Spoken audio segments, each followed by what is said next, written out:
Sitting there for those 3 weeks, like I was on 23-1. 23-hour lockdown, 1 hour get to come out.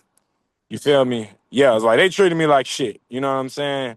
But it was for a good reason and a bad reason. Bad reason, they ain't want nothing to happen to me, yada yada. Good reason, they want to make sure don't nobody jump on me to keep my protection. You know what I'm saying? So it was a good and bad thing at the same time.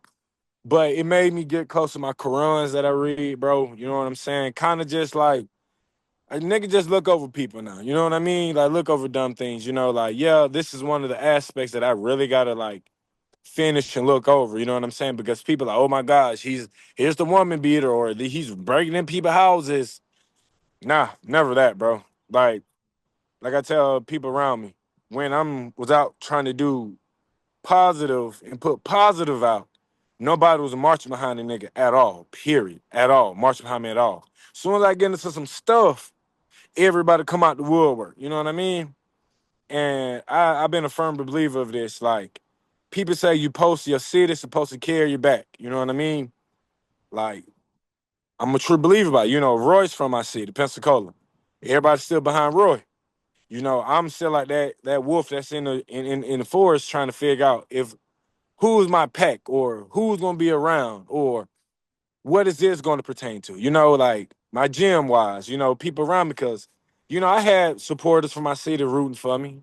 I love the 850. Them boys know that, the girls know that, the mayor, the governor, I hate to say it, still fuck 12. But even 12, no, I'm rooting for the city, you know what I'm saying? They rooting for me, you know what I mean? But it's like I tell people like sometimes a person need to feel that. You know what I mean? And I ain't feel that. I mostly felt the negative of how people painted the picture and betrayed me. You know what I'm saying? Like, to each his own, I did my dirt, you know what I'm saying? So sometimes the picture be painted, you know what I'm saying, how it needs to be painted a couple times, you know what I mean? Wow. But at the same time, if a person actually doing positive and trying to change a different aspect of his life, you know what I mean? Like, don't downplay the guy. Like, you know what I mean? Like, don't downplay me and shit. You know what I mean?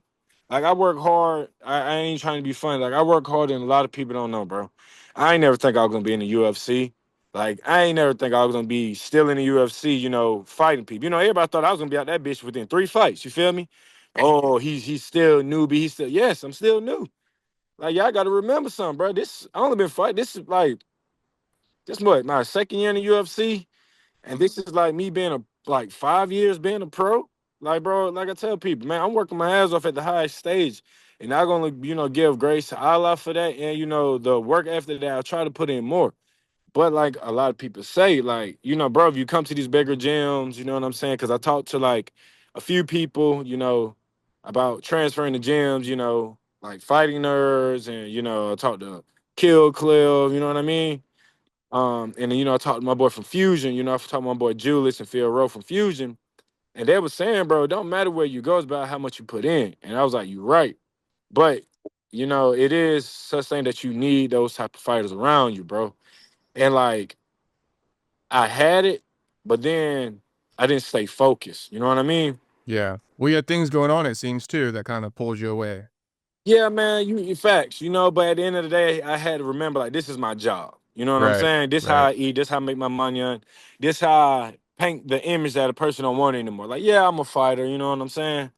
But everybody already look at fighters like they dumb, stupid, always getting into shit, whatever. But really, bro, I'm just trying to make it to the top, take that belt, you know what I'm saying? Beat Anthony Johnson, knockout records, you know what I mean? And retire by the age of 36, 37. You know what I'm saying? Like, that's my goal, to win that belt, defend that belt, and get the most knockouts. You know what I'm saying? And I've been dealing with so much like stuff, like for years that I can finally say now I let it go and I'm back in that mode. Like when I was on my contender contract, like when I got my contender contract, I'm in that mode again. Like after that, it seems like people, negative people, certain situations just like had a nigga like had me like low, bro. Like I still fought, but it was just like everybody was asking, and it was always a need. And like I'm a warm hearted dude, like bro, like I respect everybody. Like if I know I have it, I give it to you. You know what I mean? Like if I ask for it back in return, you don't got to pay me back all right then and there.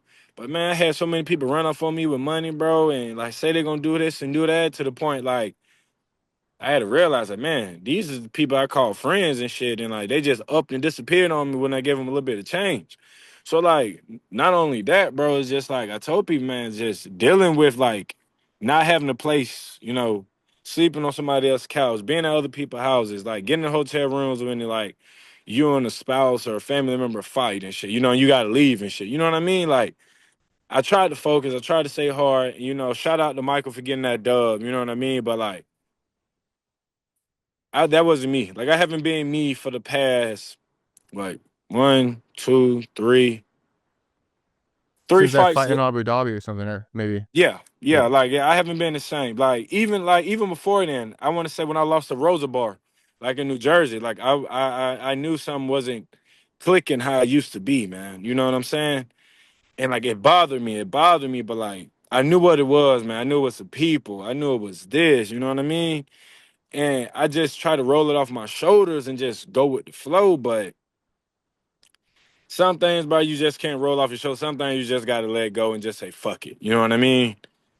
And that's what my problem was. I was too busy trying to still roll shit on my shoulders or still turn the sand glass up and down and hopefully time can wait. You know what I mean?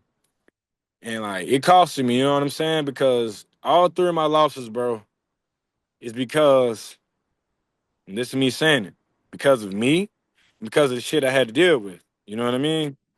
And now that I have nothing to deal with besides, legal actions with, hopefully with my lawyer team and, Allah's will that it'll be over and done with, man, like people gonna see a whole different side of me like they haven't seen in a while. People want to see that knockout artist. You're gonna see that. Like, I don't care about these dudes throwing these punches and kicks. Like, bro, you bleed like I bleed. You get dropped like I get dropped. And we gonna squabble, we gonna squabble. You know what I'm saying? And like, like I think a lot of people forget that. A lot of people don't realize like I got a personal life that I try not to put like out there in the public, you know what I mean? But I'm a man, I got a family. I try to keep my personal shit off the internet. You know what I mean? But I can't lie. That shit bothers me and shit. Like I tell people, bro, shit, when my pops passed away, that was like, nigga, it felt like I lost myself. You feel me? Like, it felt like I ain't know what the fuck to do. Like, the world was against me. I felt like everybody was against me and shit, bro. And like, I just had a crash moment. 23 hours and shit like that. Like, Yeah. I know you said it was like a blessing in disguise, but why did they do that? Just to protect you? Like, or you didn't do Yeah, they anything did it to wrong, or protect me, but I also did it to protect other inmates because, like, if they put me on 23-1, because if I would have beat the dog shit out of them or choked one of the inmates, I would have caught another felony charge. were you like angry and that's why or something at the time? So like we're just gonna put Nah, you, bro, or like, they just they think you're like just, a trained killer. yeah, you feel me? Like, I'm gonna go in here and just, no, bro. Yeah. Like, the CEOs was cool in the jail, though. I can't cap. They was cool. Okay. So no fades in jail. Nah, bro. I ain't trying to catch no new charge, bro. Listen, I did get into it with a gay dude, though. What happened? Nah, he just kept saying he's a beautiful boy. He's a beautiful man. Talking to you? Man, nah, just talking to everybody, bro. Didn't nobody want to hear that shit no more, bro. He got beat up in the pod. He told everybody he was gay. And, didn't nobody care. So he felt some type of way and tried to fight with everybody.